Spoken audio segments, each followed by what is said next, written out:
Inside the Birds is back. What's going on, everybody? Geoff, Mosher, Adam, Caplan. Training camp's here. It's Tuesday. Players are going to report to the NovaCare complex. We're going to continue our series a little later in the week on just the issues facing the team and the answers for those issues. But, Adam, with training camp starting today and with the front office moves announced the night before, we're going to go through a little bit of that and also describe the protocol for what the training camp is like for the first few days. It's not like it used to be. We talked about that a little bit in the podcast last time we did on how much has changed. But so we'll kind of go through what the first few days are like, the schedule, and get into what people should expect, at least here for the first part of training camp. But are you excited? Training camp, it's always good. Yeah, man. Yeah, tomorrow will be the first practice, and it'll be light. The first 5 days are light. We'll go into a little bit more detail. Mm-hmm.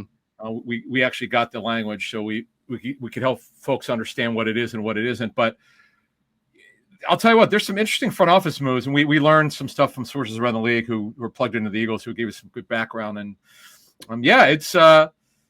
it's interesting. And I got to tell you though, one thing I do want to mention is we did 2 chalk talks this week with Super Bowl winning Eagles quarterbacks coach John DeFilippo. I got to tell you, man, and he had some stuff with Scott Loeffler. It was phenomenal. I'm sure you heard the story that he told about Scott was phenomenal, hilarious. Yep. I know what not to eat next time I go to Ohio. I'll tell you that. You got it right. But he came very close to hiring Scott as his quarterbacks coach. It was either him or Kevin O'Connell in 2015. Mm-hmm. So it was down to those two. I know he chose O'Connell, and Kevin's obviously a pretty good head coach and play caller and all that. But yeah, so we've got another one for our Patreon members coming, I guess, today, and that's the training camp one. We also had the OTA one, mm-hmm. and then we have the training camp one, and we've got a live stream on Wednesday night. We'll go inside training camp, give you not only what happened, what you need to know about what the first day looked like, and a whole lots of notes and so forth. We had our live stream a couple weeks ago with Vinny Curry, which is phenomenal. It was awesome. We got Greg Cosell coming up in August at some point. Can't wait for that. We got Discord. Patreon.com/InsideTheBirds. You got to become a member, man. You're missing on. If you're a diehard Eagle fan who wants the inside skinny, it's stuff you're not going to get anywhere. Trust. If you don't believe us, ask anyone who's at live stream on Wednesday. They know what I'm talking about. Frank, Eddie, both Chris's, Judy, Al, Travis, many others. They know. Oh, listen, we got great feedback just on the John DeFilippo one itself. The two-parter that's up there. But you can tell we get close to the season. You and I get a little amped up, and we start to really ratchet things up. So having Vinny Curry do the last Ask an Eagle was so awesome. People loved. There was so much love between the people, our Patreon members, and Vinny kind of reciprocating it. It was just really cool for you and I to just sit back there and moderate it and let people see and ask questions and get answers. The Wash story. Yeah, we are getting close. The Washburn story is worth the price of admission. That's one of those. That's all I'm going to give you. The Washburn story is one of those all-timers. Like, this didn't happen. Yes, it did happen. It's a great story. Nothing bad, but it's just funny. You never know how things are going to work out. So anyway, there you go. All right, let's get into the front office moves here, Adam. As the big one was one that got reported on, and we discussed it when it happened. But obviously, we know that Joe Douglas is coming back to the team. He's going to be a senior personnel director. We'll get into that in a second. But there were obviously, the Eagles lost a couple of scouts as well. They lost, their senior director of college scouting, Anthony Patch, to the Raiders. They lost Brandon Hunt, who was in charge of scouting as well, to the Raiders. Lost who else? There was somebody else. These are actually not scouts. These are executives. Oh yeah, I should say executive. That's right. Yeah, Top they're level, definitely not scouts. Yeah. No, they in fact some of their scouts got promoted, but you're right. They lost Anthony Patch and Brandon Hunt to the Raiders. Mm-hmm. And one thing, as we reported back in March, they've had a big. Well, actually, been last 2 years we've been talking about it. They've had a big budget cut in spending in terms of their scouting department, and also in non-football ops, but football ops, they've done it too. So some guys just are not going to be replaced. That's just what they're doing. It's not Howie's fault. He's got to do what he's got to do. He's only have so much money in their budget for scouting, and we'll see what happens. But we told you about a couple of these. Ryan Myers, nickname is Tiny, who's been with the Eagles. Actually, Tom Gamble brought him in, who was the Eagles' former personnel director. Yep. So after Gamble left, Howie, to his credit, kept Myers. and he's been a West Coast scout. He got promoted a couple years ago as assistant college director. Now he's their college director, so good for him. Matt Holland, who was their Midwest scout, he's actually had a couple scouting areas, but Midwest was his last. He's their assistant college director. Good for Matt. Yep. Jared Kilborn, was a college and pro scout. He's now assistant director of pro scouting. I'm not familiar with Terrence Braxton. He was a football ops intern. He's now a pro scout, so good for him. That's a promotion. And man, Rod Streeter, man, here's how long I followed Rod Streeter. I think he was at, the local pro days, the local, the college day, for local players. He wasn't drafted, but actually met him. I don't know the guy, but I met him when he was with the Raiders because when I go to Napa, he went to Temple. I just wanted to talk to him a little bit. He's worked his way up. He was an NFS scout. He's now a West Coast scout. I think actually we talked about this a month ago. That was the word that we were getting. He was going to be moved up. So that's good. It's good how he recognizes these guys and promotes them. And Duke Tobin, whose dad is the director of player personnel for the Bengals, and boy, Duke Senior got quoted a little bit. I don't know if you saw it. With the contract negotiating for the first round pick. Oops, shouldn't have done that. But anyway, his son, Duke Tobin, was promoted from a scouting assistant to Midlands area scout. So good for those guys in the scouting department. I love that term, Midlands, not Midwest, but the Midlands. I think we're gonna have to dig deep and get a clarification of it, why they call it Midlands and how that might differ from Midwest, but that's fine. You know what? That's what I'm thinking. Like, I don't remember them actually calling it Midlands. I don't either. So is it, you know what? Now you're going to make me look up what's that? I suspect that, their scouting regions are different than sometimes how, non-sports people view regions. For example, Pennsylvania can be a Northeast. For some, it could be sort of part of the Midwest because Pittsburgh. Sometimes I know some teams cut states in half, so that it's not always the quote unquote region. It's you get like for example, I'll give you a good example.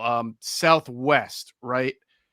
There are parts of Texas that are considered the West or the Southwest Scout, but there's eastern parts of Texas that'll be the Southeast Scout. So they'll take a state and divide it in half. So it doesn't always fit the correct region like the way we learned regions are. So Midlands, I would imagine that the Plains states would fall in there, like the Dakotas, but maybe not say Ohio. Ohio might be part of the Northeast, or the eastern part of the state, like Ohio State or Cleveland schools might fall into the Northeast area potentially. So I don't want to speak for the Eagles. I'm just saying I know that certain teams define regions differently. And I think what Howie's done over the years, like Ryan Myers, he still was their West Coast scout, plus he was assistant scouting director. Yes. So Matt Holland still may be, as assistant scouting college director, still having the Midwest area, because they don't have a Midwest scout technically anymore with the title. But just the way they've done it for years under Howie, that's pretty much, I would bet that Matt Holland still has the Midwest. And on your point, then you've got the Midland scout, which is Duke Tobin. They don't have, well, I mean, if you just look at area scouts, they don't have a lot of them. But again, some guys have the dual role. Matt Holland, as we just talked about, Ben Agelano. It's pretty cool, though. Ben Agelano played at Villanova. Yep. Who is in the league as an offensive lineman. He's their Northeast scout, which he got a couple years ago. I saw him a couple of times on the circuit. Okay. I saw him. Was he at the Delaware one? The Temple one? I mean, so Delaware falls in that Northeastern bracket. I think I saw him at the Delaware one. Yeah. Sure. So to move this along here, they're not. Something that's been new is that they're just not filling a lot of holes. Now, we'll get to Joe Douglas soon, but some of these guys, they've got Matt Russell to do some stuff. Who's still there? Dave Caldwell's still there. So these guys could also take on some extra responsibility if they need him to. And obviously, Joe Douglas, who's moved back to the area as we understand it, as we'll talk about him now.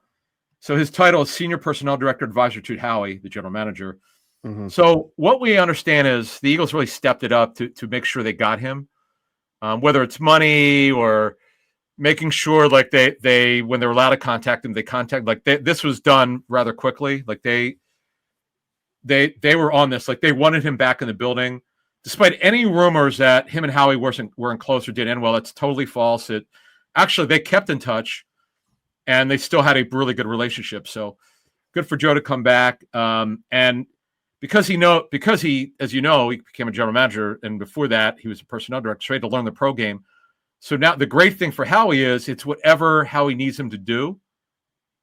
He can do pro or college or both. That's helpful with all these people, Geoff, who've left.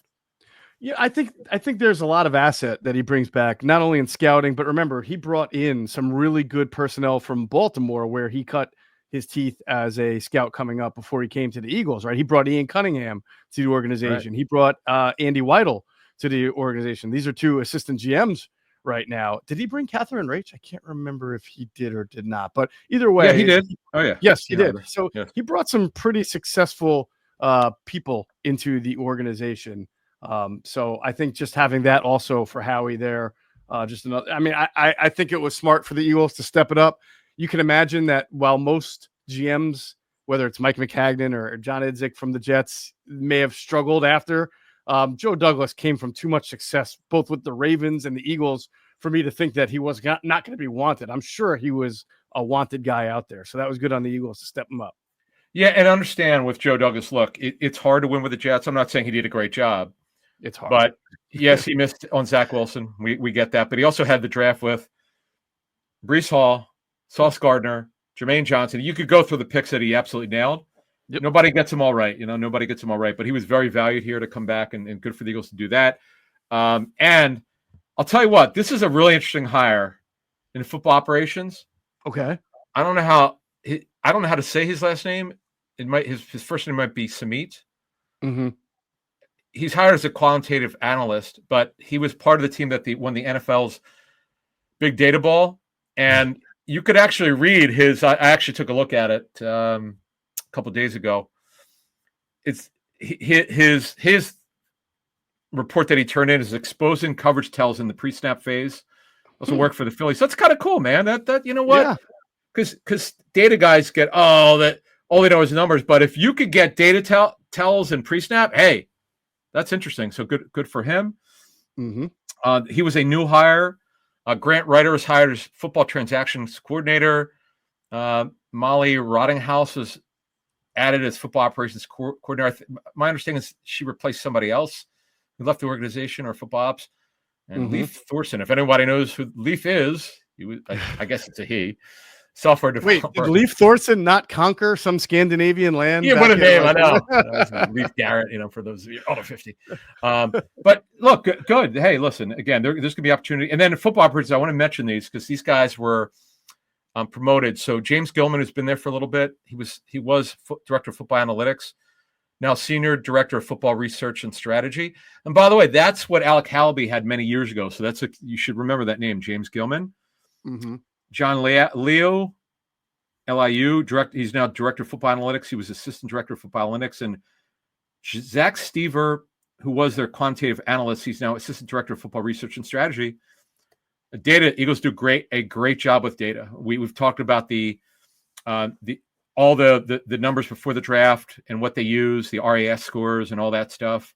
They have a very good success in that stuff, so you can't knock it, and it's a big deal. So good for them. And yeah, we went over the new hires, and look, the thing is, because of all these people leaving, there's going to be opportunity for people to prove themselves. And Howie is recognized. Ryan Myers, Matt Holland, who's been with the Eagles for several years, and Duke Tobin Jr. is a very young guy. Rod Stewart obviously didn't.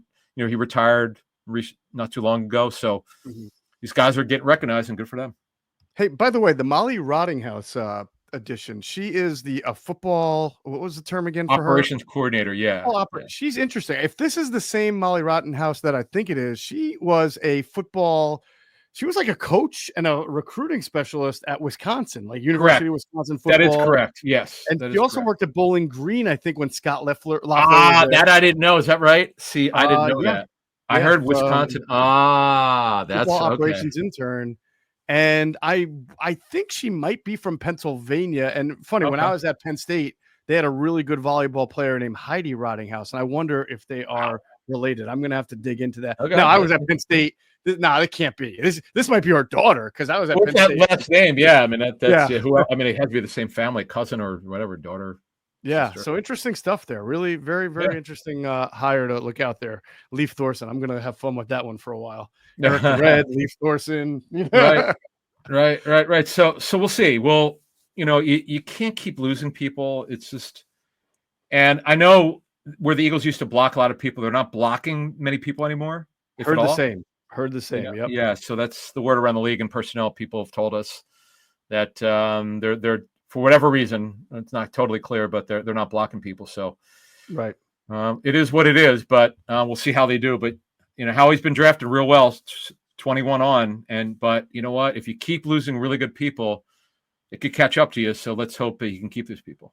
Yeah, I'm glad you said that. So to sort of put a bow on this, I think it was good of them to make Ryan Myers Tiny, who is not Tiny, but that's his nickname, the director of college scouting, because that's sort of like the next move for him. He worked under, I guess, Anthony Patch and some other guys for quite a while, and he deserved that. And Matt Holland's been with the organization for a while. So this was the natural, logical next step. Jared Kilburn has been with the team for a couple of years as well, too, as well as Streeter and Tobin. But I think for Myers and Holland especially, it's good because it keeps that continuity. They've worked with Howie. Now they've worked with Nick for many years. They know what the coaching staff wants. The coaching staff can talk to them, and that's always good. If you have too many guys coming in and coming out, it could cause a little bit of like that learning period that you don't want. You want everybody on the same page. Yeah, Myers also worked in one of the minor leagues before it was. I'm talking like before he came there, he worked with the Niners, and then before that he worked in like one of those like UFL type leagues that folded. Mm-hmm. Mm-hmm. So yeah, he's been around a long time. Awesome. Good stuff. All right, let's shift our focus to the Eagles training camp. Obviously, again, begins today. Everybody's got a report, and then practices start on Wednesday. Before we get into that, we're going to pause and hear a great word. You got to hear this word from our friends at Sky Motor Cars. Sky Motor Cars in Westchester is a different sort of dealership. All it takes is one look at their Highline pre-owned vehicles that people all over the country want and need. Owner Brett Schiller, make sure you don't spend a dime of your money before you purchase the car. Sky Motor Cars allows you to make all the decisions regarding your next vehicle. At Sky Motor Cars, you never have to spend more than necessary. Visit SkyMotorCars.com today or call 610-918-7225. All right, and if you get a chance to get out there at Westchester, PA, and go into Sky Motor Cars, you tell them Adam and Geoff sent you. You will walk out of there with a great deal, a beautiful new car, or maybe you've traded in a car and got the money you were looking for. It doesn't matter. There's great inventory, great customer service. If you want to check out the website first just to see what they got, it's a great idea, SkyMotorCars.com. But you can really benefit from the on-hand of experience of going in and getting to meet Brett Schiller and his great staff, just like a lot of Eagles do. All right. So treat yourself, reward yourself for the best car shopping experience there is out there. Sky Motor Cars. All right. The camp schedule. So the big thing is, Adam, and this has been a couple of years now, is that there's this sort of ramp up acceleration period. I know people get excited for the first day, and then you and I come and do a pod and be like, yeah, first practice was like 45 minutes and 15 of it was stretching, right? So, but that's the way it works now in the NFL. It's a big part of how teams operate. The Eagles aren't the only one, and ramping up to that point where you want to get into pads, which might be the following week, is really what they've found is best for the bodies. Yep. As we talked about it on the last show, and we'll go further with it. Jeff Miller, who oversees health and safety, I've talked to Jeff several times about this. They get data from every team, and they collect it in terms of injuries, when they happen, what it is, and how it happened. And their data showed it's very simple. The first week the players back are when they have the most injuries, strains and sprains, particularly strains, because of the heat. And sure, they may be working out on their own, but they're working out on their own, and they don't have. If they don't have a personal trainer, if they're not doing it the way the Eagles do it, it's not going to be quite as good. So they added these rules in recent years. There's no live tackling, no blocking in those first 5 days. There's only certain things you could do. When not blocking, there's certain things you can do with blocking, but you can't engage. You'll see, and then once you get past that 5 days, then it gets hot. Then it's pretty much anything goes. And the thing is, you can't practice for more than 3 days in a row. Right. And you'll see the first week when we talked about the schedule. So Wednesday, 10 a.m., Thursday, 10 a.m., walk through Friday, Saturday. Yes, they're practicing 3 days, but not three in a row. They practice Saturday at 10 a.m., Sunday off, and then they have the first full week of practices in week 2, Monday, Tuesday at 10 a.m., Wednesday walkthrough. Everything, by the way, is at NovaCare. And by the way, walkthroughs are closed. Just to let people know, walkthroughs are closed to the media. Right, exactly. It's not really I know it's the way that I understand it is I've actually been to one. A couple teams let the media in to watch them. That's cool. It's a brisk walk or jog through. You're running over certain plays, but it's really not a practice. I don't call it a practice, but it's a jog through. Mentally they're challenging you to make sure you're in the right spot. Nick Sirianni's talked about it. He wants to make sure players know where they're supposed to be. But so next week it's Monday, Tuesday, Wednesday walkthrough, Thursday, Friday practice, Saturday off. Again, they're not practicing 3 days in a row yet. So they're off Saturday, that next Saturday, Sunday they practice. Then that week 3 is the first week of the preseason where they host the Bengals. So they actually practice 3 days in a row because they're practicing Sunday, Monday, and Tuesday, walk through Wednesday, obviously Thursday home game. So you see the way that they do it. Now, part of it is because they feel that the NFL feels that because it's so hot in July, pretty much no matter where you are, except for Seattle, I've been there several times. They practice off of a lake. It does get humid, but it's rarely over 80, but it does get humid. Santa Clara can get in the low 80s, but doesn't get humid, but it does get hot, high 70s, low 80s, and where the Niners practice. Yeah. So what happens is early on, they focus on fundamentals, conditioning, a lot of individual drills, sort of like 7-on-7, but it's basically an extension of OTAs. And they really want to focus on the players' conditioning because they got to see what remember, they've been off 5 or 6 weeks. They haven't seen them. They're not allowed to do anything with them. And this is injury prevention. The worst thing is when you have these lingering hamstring or groin strains and they don't go away. And it sucks for younger players. First or second year players can't have this. They need the work. I agree with you. Although I did, after we went and covered the joint practice in Miami a couple of years ago, I stopped feeling sorry for anybody. That was the hottest that I've ever been in my entire life. I felt like I was standing next to a fireplace. All right. So 2011 lockout coming off of it. I stupidly visited the Texans. How dumb am I in early August, knowing that they set the national record for most consecutive days of over 100. I just so dumb. So it's bad when they said to bring 2 t-shirts or 2 shirts and bring a towel if you have one. Dude, okay, so now I've been to Jacksonville, that's swampland in the summer. It's bad. It's the worst humidity in the country. But the Texas heat, and then if you all know this, if you live in Texas, San Antonio or Houston, Austin, whatever, but it was so bad. It was unbearable. And I learned my lesson, never go there if you don't have to in August. I worked with a guy at Wilmington, Kevin Noonan. You remember him? Oh, yeah, Kevin Noonan. Yeah, sure. Then became a columnist. We both had to go out to Houston in September when the Eagles played they played week 1 there. I think it was 2007, 8. Okay. And it was my first time to Houston. And in that month, no, first time to Houston in general. I'd been to Dallas, I think, but first time to Houston in September. And I said to Kevin, "Is it humid in Houston?" And he looked at me, like the way an old sage writer would look at a young kid who's stupid and go, "Houston invented humidity." I was like, "Oh, great." Pretty much. Now, Jacksonville invented humidity. Yeah, that's funny that Houston. Yeah. Yeah, I mean, when you're in Florida, though, you get that breeze a little bit. Jacksonville, Miami. It's swampy. It's near University of Florida, Gainesville, man. It's brutal. At least they built. Now, in Tampa, they have, and now the Jaguars also, they have their indoor facility. So when it rains, and by the way, they get a ton of rain, the pop-up storms like we get. Yep. But yeah, actually, it's funny because the Dolphins were practicing there for one of the joint practices, and it rained, so they brought it in. And it's really tough to practice indoors with 2 teams. It's just hard.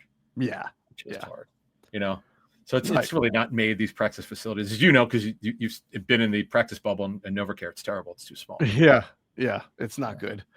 All right. So to your point, to put a real emphasis on the point you're making, for 3 weeks, that seems like a lot of practices, but it's only about 5, 6, 7, 8, not like 10 practices before the first game, that Thursday night game against the Bengals. So that's really not a whole lot, but as you know, sometimes 1 or 2 practices, Adam, feels like an eternity because we've done pods, hour-and-a-half pods off everything we saw at one practice. So I look forward. Oh yeah, I'll be there Thursday, by the way. Okay, I will be there Saturday and hopefully on Wednesday. We'll see if my schedule allows it. But we'll have, it doesn't matter. We'll have we'll have whatever everyone needs to know. They'll know it. Trust me. Absolutely. No, because now the one thing I would tell you, and I've mentioned this before, I do things differently than other reporters. I go and look at physical conditioning.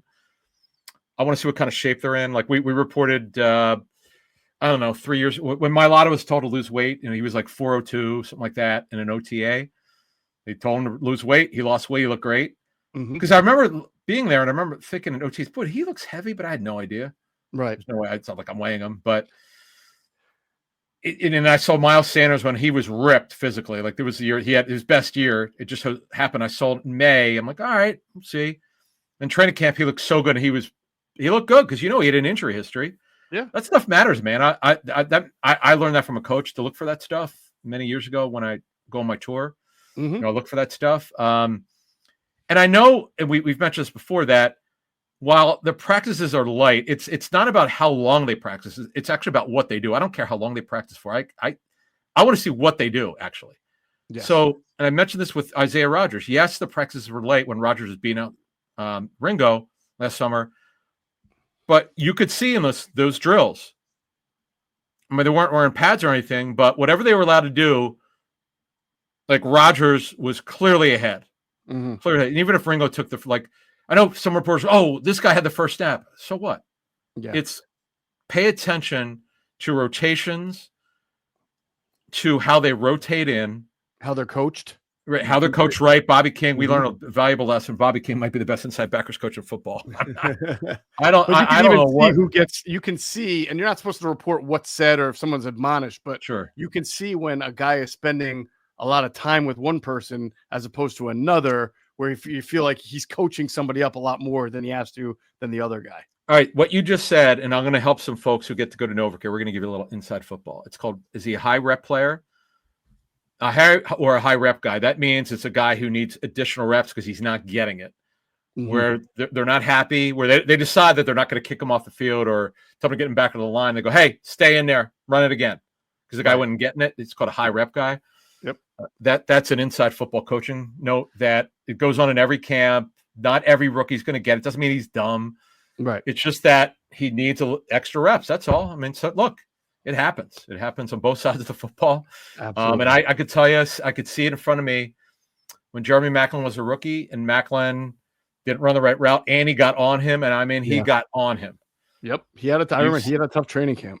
Yeah, and Jeremy turned out to be a really good player. I think he was coaching in high school. Had some drops. I mean, he didn't really do drops. Yes, punt return. Exactly.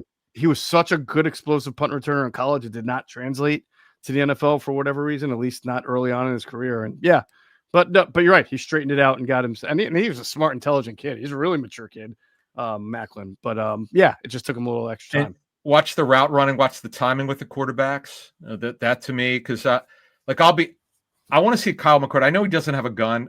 We knew this going in, but he's a timing and rhythm type quarterback. I want to see how it comes out of his hand. Look, he looked good in OTAs, but that's AA baseball. Yep. I want to see when it really counts in training camp, when everybody's there. I know he's going to be running with a third team, but you know what? Hey, these are the kind of guys you're going to be growing up with in the league this year. You got to get the job done. Love it. So I'm looking forward to that. There's just certain things, and all these tight ends, are 7 of them. That's a good battle, man. For that backup job, the backup job is wide open behind Goddard. Yep. That I'm very interested to see how that develops. Like Harrison Bryant's more talented than all of them, but Harrison Bryant, look, the guy didn't stick with the Browns and the Raiders. Right. You got to point that out. That matters. No, 100%. It's like one of those, which has got to give. Is it the players of the two organizations? Right. I look forward to finding out. Yeah. By the way, Andrew DeCecco has been doing it. Is doing his pre-camp 53 offense and defense. So make sure you're checking that out on the DeCecco Daily. I will tell you, his picks at tight end were fascinating. I don't know. I haven't even heard it yet. I am. But wait, is he keeping 3? I'm not telling you. I'm not. You have to listen. All right. That's going to do it for this edition of Inside the Birds. Next time you hear from us, we will finish off that issues and answers series, and then we will be right toward Eagles training camp practices and observations. That's going to do it for this one. Thanks for flying with us inside the bird.